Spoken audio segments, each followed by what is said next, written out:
Hi folks, so I'm going to review the Trekkertent Drift 1 and I have the DCF version and I've had the tent for probably about 2 years now and I've never got around to doing the review because I have lots of other tents and I don't use it as often as I first did. But my friend Rick, who's a Kiwi and kind of been with me for a few weeks, he's been using the tent and he's kind of said, yeah, we need to get round to doing a review of this tent because it's such a good tent, and I agree. So the tent overall, in terms of the way I've put it together, is roughly 900 grams. I'll give you the official weight, but I'm including my own pegs because it doesn't come with pegs, and I've put the inner in its separate dry bag. So when you originally get the Trekkertent, it actually comes in its own bag, and this, they seem to pack in this. I always found that a bit of a struggle. So I'm going to get it out, and in here you will see I've got my own pegs. So you have to put your own pegs with it. And then we've got the inner, which I always pack separately to keep the two things dry. Now, I'm going to, obviously, got the trekking poles, up to you which trekking poles you use, of course.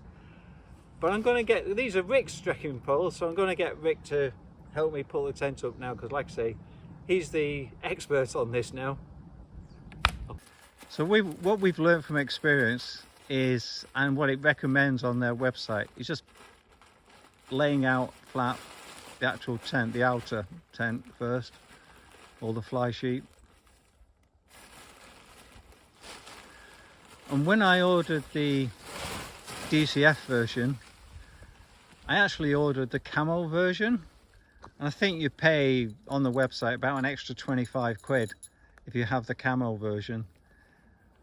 As you know, DCF is generally white, and the camo version is a little bit heavier, but again, top of my head, I think it's probably like an extra 25 grams or so. And this is like almost like a octagon shape, I would say. So Rick's doing like the four corners now. So we've initially pegged the corners, and now we're putting the back pole in, which we've set at about 3/4 of a meter. And yeah, get it into the hole.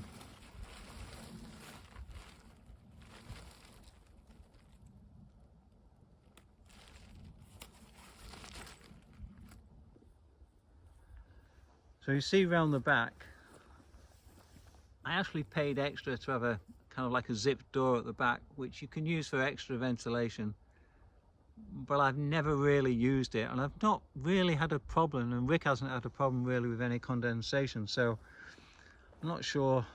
I should have paid extra and added maybe another 20-30 grams of weight, but there you go. Right, we're going to have a crack at the front now.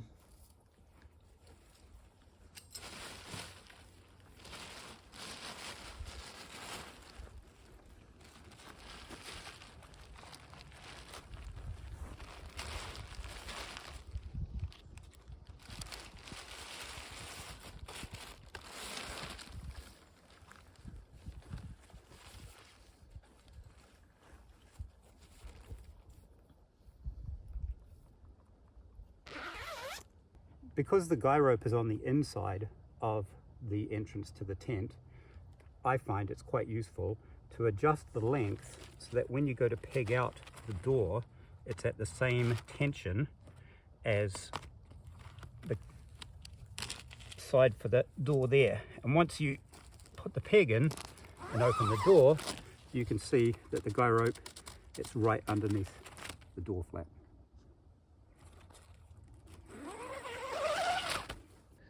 So in addition to the internal guy rope, we've got the opportunity to add an external one, which is here, and then further down below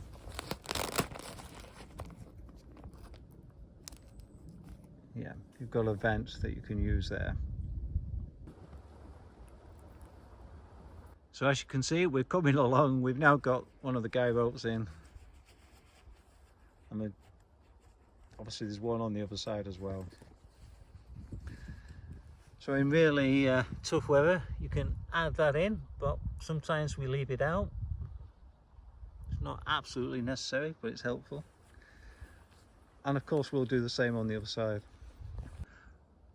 And at the front of the tent where the door is, there's additional anchoring points. And again, we don't always use them. So we can have a quick look in a tent before we put the inner. So I've used this tent a number of times in the summer and I haven't bothered with the inner. You can imagine you've got so much room then. But on a day like today, you definitely need the inner at this time of the year. So we'll get the inner done. So you can imagine it's pouring down with rain now. We've got the outer up and we're now connecting the inner. So this corner's been attached, and as you can see what happens, there's the inner and it just goes onto the outer. Job done. And of course what that allows is that you don't use as many pegs. Right, so we're going to attach the inner to the outer. You can just see there's like a toggle and ring. Your suggestion, Nigel, of taking the pole and sticking it inside the inner here just to help create a bit of tension across the inner is a good one. When you look at the tent, and the inner on this particular tent is on the right hand side, so we're going to roll the tent door out of the way, and it's just a simple toggle arrangement. Of course, one of the advantages of a trekking pole tent is you can set the height to what you need. So in this instance, where I'm sat at the front of the tent, I've got a couple of inches above my head, and obviously there's sufficient material within it that allows that to happen. And of course we could set it so it was even higher, but it's not necessary in this instance. Inside the tent itself, lots of real estate in terms of the ground that it covers, and I'll show you inside. I've laid out a regular sleeping mat just to give you an idea of the space and size. And in the corner I've set up a rucksack, and you can see there's plenty of room. There's a door on the other side, and obviously quite a few times I've put my boots on that side. As it happens, I have got a pocket just there, you can make it clearer. I did have one at the other side as well. I'm not sure that necessarily comes as standard. I may have paid for it because I like putting my glasses there at night.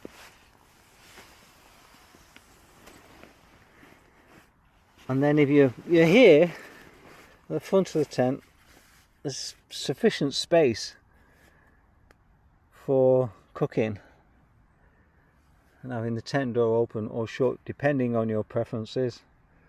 Obviously considerations of safety. You can see my feet. I do get a little bit worried once you're in a sleeping bag or quilt if your feet are going to touch. I haven't had a problem up to now, but I mean with DCF you are pretty okay. It can only be condensation potentially, but again I've not suffered from condensation within the tent. And then I'm aware that some people don't necessarily like how close that can be to them, but again I haven't necessarily worried about that. I tend to sleep on my side, so obviously if I get on my side I kind of have plenty of room, especially as I can come a lot closer to the front of the tent where there's more room. So I've been quite impressed with the material that the ground sheet is made of. It seems quite thick, and sometimes, particularly in the summer again, I've tended not to have a ground sheet underneath it, or one in which I'm laying the tent on top of. This seems to work sufficiently well. So Rick, over the last couple of weeks, has also been using one of my other tents, a freestanding tent. How do the two compare then? Well, the freestanding tent has more headroom and a bit more real estate in that headroom, where the Trekker tent has more real estate. But the downside to having more real estate in the Trekker tent means that you have to have a bigger area to pitch upon. Yeah, yeah. And I think that's particularly relevant when you're wild camping, because I find with so when you're trying to look for a flat spot, I used to find the Trekker tent, it's like almost twice the width and twice the length to some extent. Yes, I'm probably being a bit extreme, but it makes it more difficult when you're trying to find a flat area. But as you say, there are other advantages with the Trekker tent. Yeah, as I mentioned earlier, the Trekker tent is so easy to put up in the rain, where the freestanding tent, you're at risk of getting the inside of the tent just as wet as the outside when you're trying to put it up in the rain. Yeah, yeah, absolutely. And one other thing with the Trekker tent is weight. It's very light to throw into your pack and very easy because there's no poles.